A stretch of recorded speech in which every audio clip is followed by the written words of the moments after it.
Bonjour à tous les amis, j'espère que vous portez bien, vous passez ce portail du 7-7 aujourd'hui, c'est un portail de completion, on attend vraiment, on ressent vraiment ce tournant, hein. Cela dit, euh, il y a des choses qui sont importantes, c'est de comprendre premièrement qu'il ne faut pas, il faut vraiment faire face à toutes les choses qui font partie de nous, hein, pour être vraiment authentique, plutôt que de chercher à juste mettre juste nos forces en lumière, notre lumière devant nous. On a aussi cette partie qui est un peu qui a besoin de completion as well, et aussi, et donc c'est important d'accepter toutes les parties de nous-mêmes pour les intégrer. Notre âme est en train de récupérer toutes sortes de choses. Au plus on a eu d'incarnations passées, au plus on a une vieille âme, au plus il y a besoin d'intégration.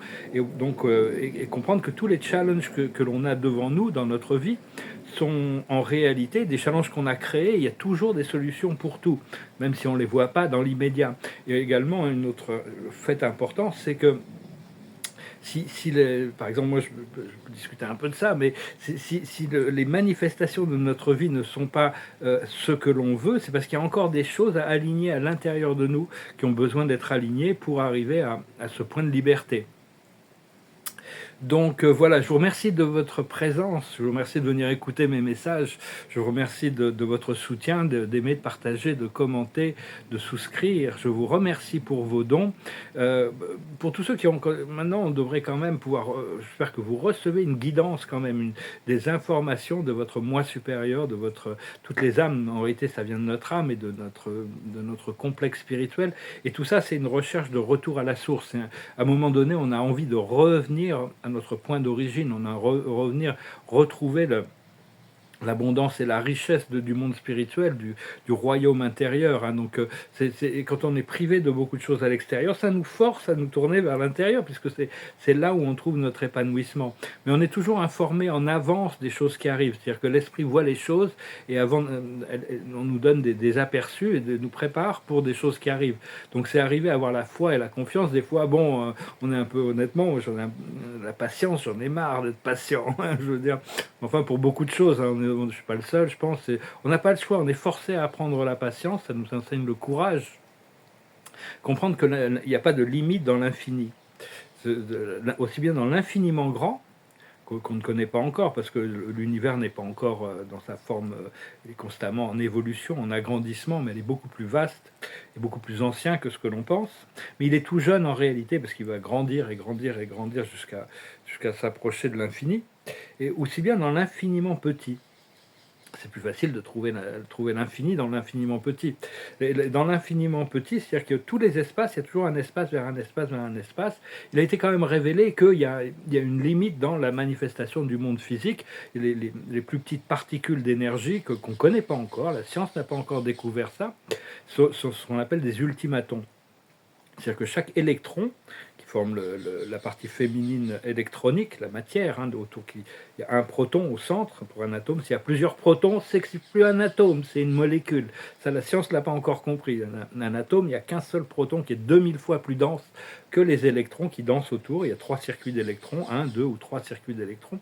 Et les électrons sont eux-mêmes faits de 100 ultimatons, qui sont des particules élémentaires, et il y a des ultimatons qui sont tellement petits, hein, qui sont libres, qui ne sont pas sujets à la gravité linéaire, qui sont sujets à la gravité absolue. Un jour, on pourra récupérer de l'énergie grâce à cette connaissance, de pouvoir puiser dans la force ultime atomique de l'univers. Mais il y a aussi des mondes, à partir du moment où on descend encore plus petit, on rentre dans le monde de l'énergie, des circuits énergétiques. Moi, l'esprit m'a emmené dans des endroits comme ça. Un jour, il m'a emmené, j'ai passé 10 secondes dans cet endroit à contempler des champs harmoniques mais c'était tellement beau, en 10-20 secondes, c'est comme si j'avais pris 3 jours de vacances, hein. C'était d'une beauté, c'est des champs d'énergie qui maintiennent tout le monde physique et matériel. C'est absolument... ce qu'on cherche, c'est arriver à un esprit contemplatif, où on arrive à accepter toutes les choses. Il faut savoir que tout, même sur la scène terrestre, tout sert au plan divin, hein. Tout est en train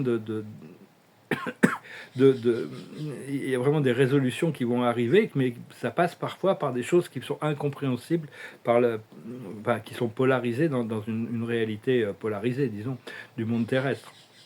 Donc il vaut mieux rester contemplatif et parce que quand on rentre dans la quatrième dimension, on ressent les choses beaucoup plus. Donc il faut arriver à neutraliser notre émotion pour que notre émotion, notre esprit lucide, pour pouvoir quand même être créatif par rapport à tout ce qui nous est exposé dans notre conscience, pouvoir diriger les choses par rapport à ce que l'on sent et la bonne direction vers la paix, l'abondance, la liberté, la restauration écologique, toutes ces choses-là, hein, utiliser les feux sacrés, la lumière sacrée. Et parce qu'il y a toutes sortes de mémoires qui sont en train de remonter, comme la mémoire d'Atlantis. Hein,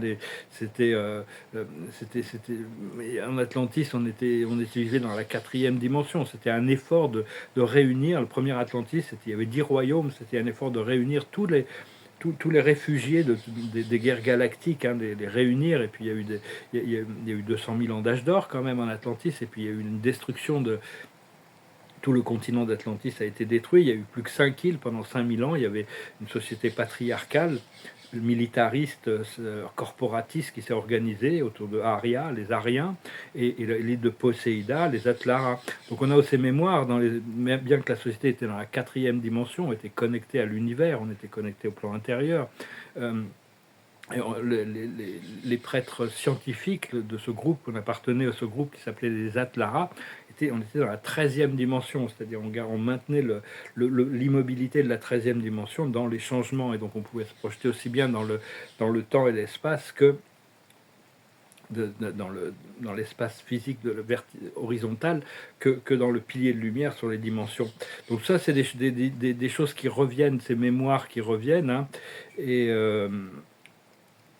et bon, puis bon, il y a Ra, Atlas, c'est la planète, et Ra, c'est quand même le modèle solaire. Hein. Pour moi, Ra, c'est un enseignant très puissant, c'est un enseignant, le dieu Ra, c'est un modèle de conscience, c'est pas un objet d'adoration ou de vénération, c'est plutôt d'essayer de lui ressembler, comme beaucoup de divinités. C'est pas forcément des modèles de vénération, mais c'est plutôt essayer de ressembler, à tirer les attributs de la divinité des entités qui traversent notre conscience pour bénéficier de leur guidance et de leur sagesse aussi, hein, mais d'arriver à leur ressembler. C'est des amis et des enseignants.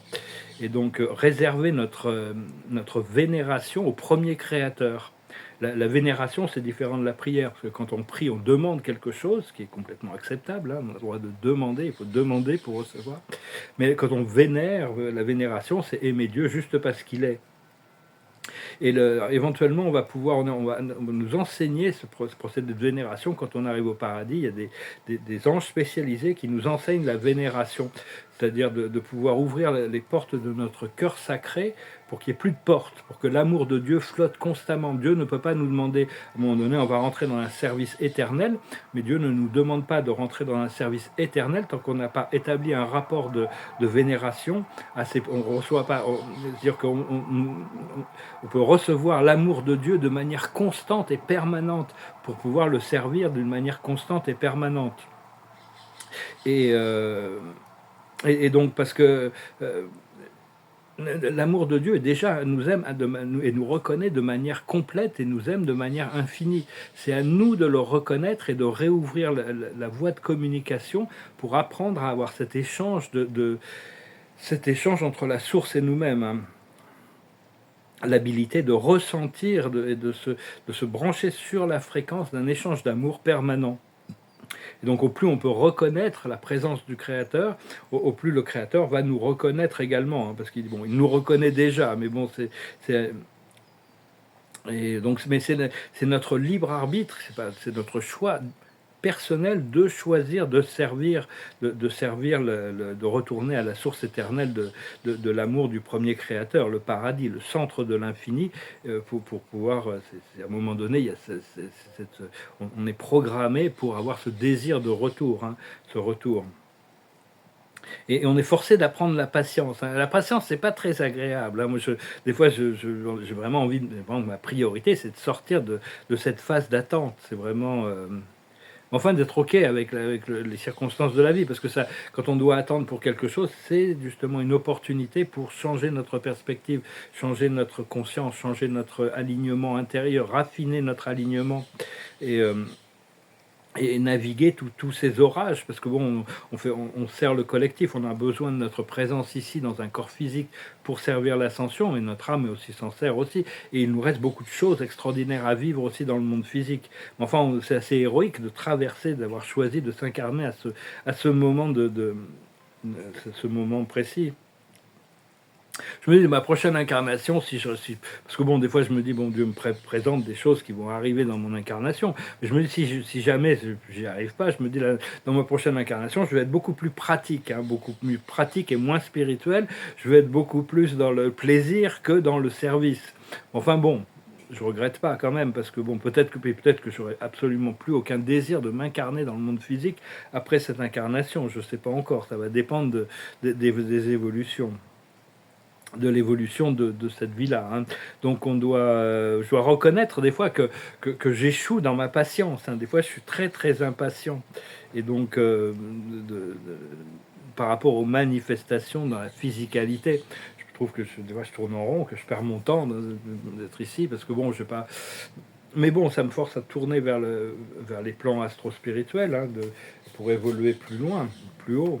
Et au plus on accepte de rentrer dans l'obscurité, dans la lourdeur et l'impureté de ce monde terrestre, au plus on sera propulsé loin dans la lumière, hein, au plus on arrive à transmuter les choses. C'est-à-dire que toute la souffrance, ça fait partie de la souffrance, l'amertume, ça fait partie de l'expérience de cette vie physique qui était sur la Terre. Donc c'est vraiment on se dit qu'au plus on aura expérimenté ça, c'est parce que l'on recherche, mais il faut l'accepter comme quelque chose qui sera source de joie dans notre évolution future. Donc voilà, la carte de la journée, c'est le yang, hein, c'est vraiment la carte de l'action, s'aligner avec la volonté divine. On a envie de sortir de cette phase d'attente, hein. Moi, je vraiment commencer à bouger, commencer à agir de plus en plus. La sagesse, c'est la flexibilité, rester flexible quand même. C'est-à-dire, bon, quand les portes s'ouvrent, il faut être. Au moins, on est prêt, hein. C'est pas comme si avant, on pouvait encore hésiter. Quand les portes s'ouvrent, on est prêt. Il faut retourner toutes les pierres, savoir exactement, utiliser toutes les opportunités. Ce qu'il faut comprendre, c'est l'orphelin. C'est-à-dire, on a été un peu parachuté ici, hein, quand même. On est un peu. On doit se reconnecter reconnecter à la vie, en général. Ce qu'il faut faire, c'est l'être équitable, être équilibré, être transparent, être juste, être honnête, être, être en équilibre, hein, toujours. Et l'aboutissant, c'est l'état contemplatif, hein. Donc c'est vraiment, on arrive vraiment dans cet état contemplatif, la neutralité divine, d'être l'observateur de la vie, de ce qui se déroule, tout en sachant que quand même on a une responsabilité de guider le flot de la vie, ne pas se laisser balloter, de continuer à affirmer nos choix par rapport aux choses qui se présentent dans notre esprit. Voilà, je pensais venir vous saluer aujourd'hui. Je vous remercie pour tout. C'est une excellente journée. J'entends, l'esprit me confirme que le champagne est au frais, hein. Donc bon, j'espère bientôt pouvoir vous saluer avec une coupe de champagne à la main. Merci beaucoup. Namaste.